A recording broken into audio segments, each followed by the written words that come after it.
അന്തരിച്ച മുൻ പ്രധാനമന്ത്രി രാജീവ് ഗാന്ധിയുടെ 33ാമത് രക്തസാക്ഷിത്വ ദിനത്തോടനുബന്ധിച്ച് കോൺഗ്രസ് കട്ടപ്പന ബ്ലോക്ക് കമ്മിറ്റിയുടെ നേതൃത്വത്തിൽ കട്ടപ്പനയിൽ നിന്നും ശ്രീപെരുമ്പത്തൂരിലേക്ക് രാജീവ് ഗാന്ധി സ്മൃതിയാത്ര ആരംഭിച്ചു.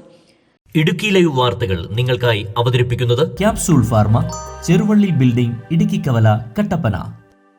രാവിലെ 9 മണിക്ക് കട്ടപ്പന ഗാന്ധി സ്ക്വയറിൽ നിന്നും ആരംഭിച്ച യാത്ര മുൻ DCC president advocate Joy Thomas flag off ചെയ്തു. വികസിത രാജ്യമായി തീർക്കുന്നതിന് വേണ്ടി പുതിയ പദ്ധതിയും പരിഷ്കാര നടപടികളുമായി മുമ്പോട്ട് വന്ന കേരളത്തിലെ ഇന്ത്യയിലെ അത്യപൂർവമായ രാഷ്ട്രീയ നേതാക്കന്മാരിൽ ഒരാളായിരുന്നു ശ്രീ രാജീവ് ഗാന്ധി. അദ്ദേഹം ഇന്ത്യയെ കൈപിടിച്ചുയർത്തി ശാസ്ത്ര സാങ്കേതിക രംഗത്തും മറ്റെല്ലാ മേഖലകളിലും, കാർഷിക മേഖലകളിലും വ്യവസായ മേഖലയിലുമെല്ലാം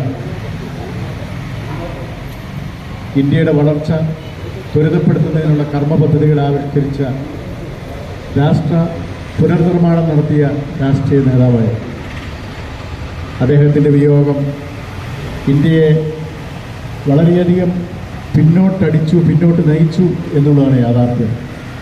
ഇപ്പോഴുള്ള രാഷ്ട്രീയ നേതാക്കന്മാർക്കാർക്കും കൊണ്ടുവരാനും കാണാനും കഴിയാത്ത അഭൂതപൂർവമായ സാങ്കേതിക രംഗത്തെ വളർച്ചയാണ് രാജീവ് ഗാന്ധിയുടെ കാലത്ത് ഉണ്ടായത് എന്ന് ലോകജനത മുഴുവൻ അംഗീകരിക്കുന്ന ഒരു കാര്യമാണ്. ആ രാജീവ് ഗാന്ധിയെയാണ് ഇന്ത്യയുടെ വളർച്ചയിൽ എന്നും അസൂയക്കളായിരുന്ന അയൽവാസികളായ പല ആളുകളും കൂടിച്ചേർന്നുള്ള രാഷ്ട്രീയ ഗൂഢാലോചന അദ്ദേഹത്തെ ഈ രാജ്യത്തു നിന്ന് തന്നെ ഇല്ലാതാക്കുന്നതിന് അവർ നേതൃത്വം കൊടുത്തു എന്നുള്ളതാണ് യാഥാർത്ഥ്യം. രാജീവ് ഗാന്ധി ഇന്ന് ജീവിച്ചിരുന്നെങ്കിൽ ഇന്ത്യ എന്താകുമായിരുന്നു എന്ന് നമുക്ക് ചിന്തിക്കാൻ പോലും പറ്റാത്ത രീതിയിൽ അമേരിക്ക, യൂറോപ്യൻ രാജ്യങ്ങൾക്കും അമേരിക്കയ്ക്കും ഒക്കെ തുല്യമായ രീതിയിൽ ഇന്ത്യയുടെ വളർച്ച മുമ്പോട്ട് പോകുമായിരുന്നു എന്നുള്ളതാണ് യാഥാർത്ഥ്യം. അതെല്ലാം ഇന്ത്യയിൽ നഷ്ടപ്പെടുത്തുന്നതിനാണ്, അല്ലെങ്കിൽ ഇന്ത്യയിൽ അത് ഇല്ലാതാക്കുന്നതിന് വേണ്ടിയാണ് അന്നത്തെ അന്തർദേശീയ രംഗത്തുള്ള ഗൂഢാലോചനകൾ രാജീവ് ഗാന്ധിയുടെ വധത്തിൻ്റെ പിന്നിലുണ്ടായത്. നമുക്കും നമ്മുടെ തലമുറയ്ക്കും അതുപോലെ നമ്മുടെ ഓരോ ആളുകൾക്കും അദ്ദേഹത്തിൻ്റെ വിയോഗം കനത്ത നഷ്ടമാണ്. ഭാരതമെന്ന് പറയുന്ന രാജ്യം ലോകത്തിലെ വൻകിട രാജ്യങ്ങളായി മാറുന്നതിനുള്ള ഒരു തടസ്സം അദ്ദേഹത്തിൻ്റെ വിയോഗം മൂലമുണ്ടായി എന്നുള്ളതാണ് യാഥാർത്ഥ്യം. അദ്ദേഹത്തിൻ്റെ അമ്മയും ഈ രാജ്യത്തിൻ്റെ അഖണ്ഡത കാത്തുസൂക്ഷിക്കുന്നതിന് വേണ്ടിയുള്ള പ്രയാണത്തിൽ നമ്മെ വിട്ടുപിരിഞ്ഞു പോയി. രാജീവ് ഗാന്ധിയും വിട്ടുപിരിഞ്ഞത്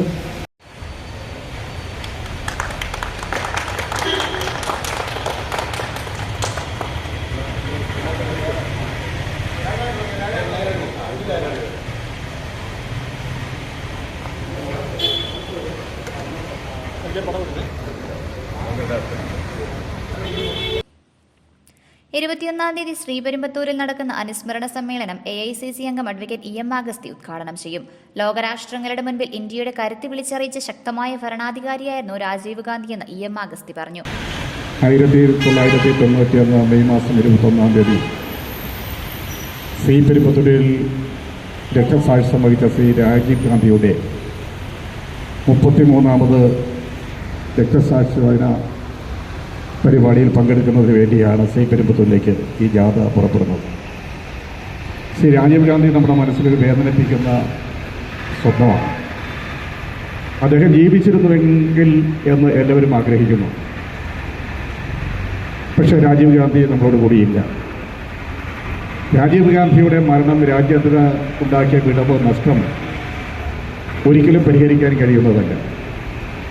21 നൂറ്റാണ്ടിലേക്ക് ഇന്ത്യയെ സ്വപ്നം കാണാൻ പഠിപ്പിച്ച രാജീവ് ഗാന്ധി ക്രാന്തദർശിയായ ഒരു നേതാവായിരുന്നു. അദ്ദേഹം പ്രധാനമന്ത്രി പദം ഏറ്റെടുത്തതിനു ശേഷം 1984 ഒക്ടോബർ മാസം 31 വൈകുന്നേരം രാജ്യത്തിനോട് നടത്തിയ പ്രഥമ പ്രസംഗത്തിൽ അദ്ദേഹം പറയുന്നൊരു കാര്യമുണ്ട്.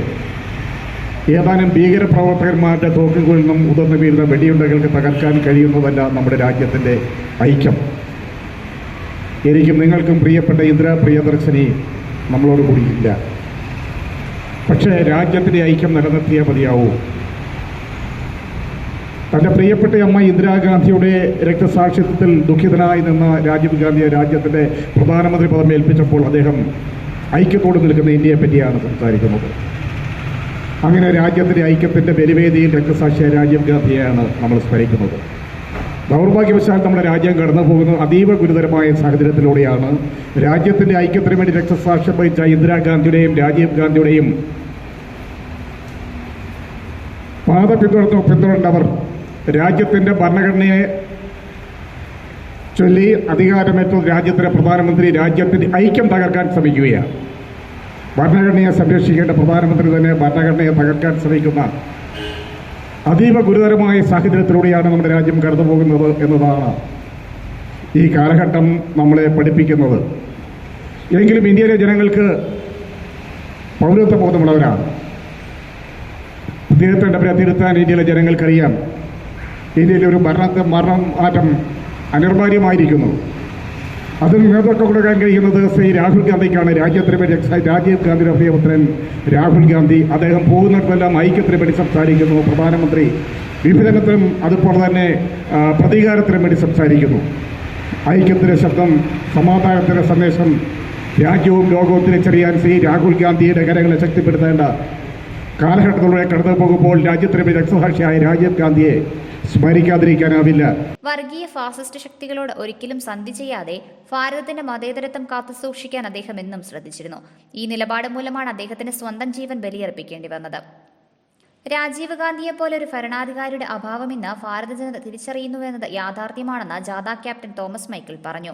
ഈ സാഹചര്യത്തിൽ രാജീവ് ഗാന്ധിയുടെ ജ്വലിക്കുന്ന ഓർമ്മകൾക്ക് മുന്നിൽ പ്രണാമം അർപ്പിച്ചുകൊണ്ടാണ് കോൺഗ്രസ് പ്രവർത്തകർ ശ്രീപെരുമ്പത്തൂരിലേക്ക് സ്മൃതിയാത്ര നടത്തുന്നതെന്നും Congress block president Thomas Michael പറഞ്ഞു.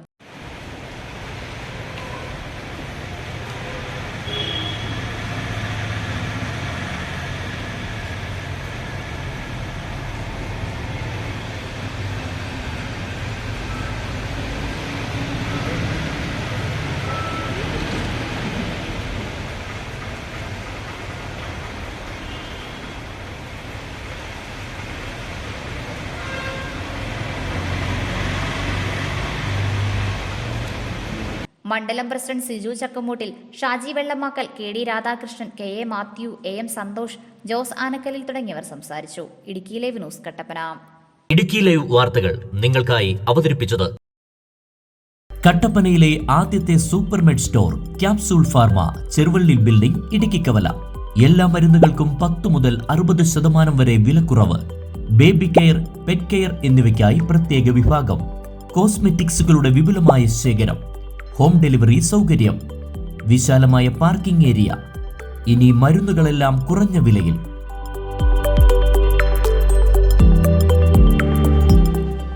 ക്യാപ്സൂൾ ഫാർമ, ചെറുവള്ളി ബിൽഡിംഗ്, ഇടുക്കിക്കവല, കട്ടപ്പന.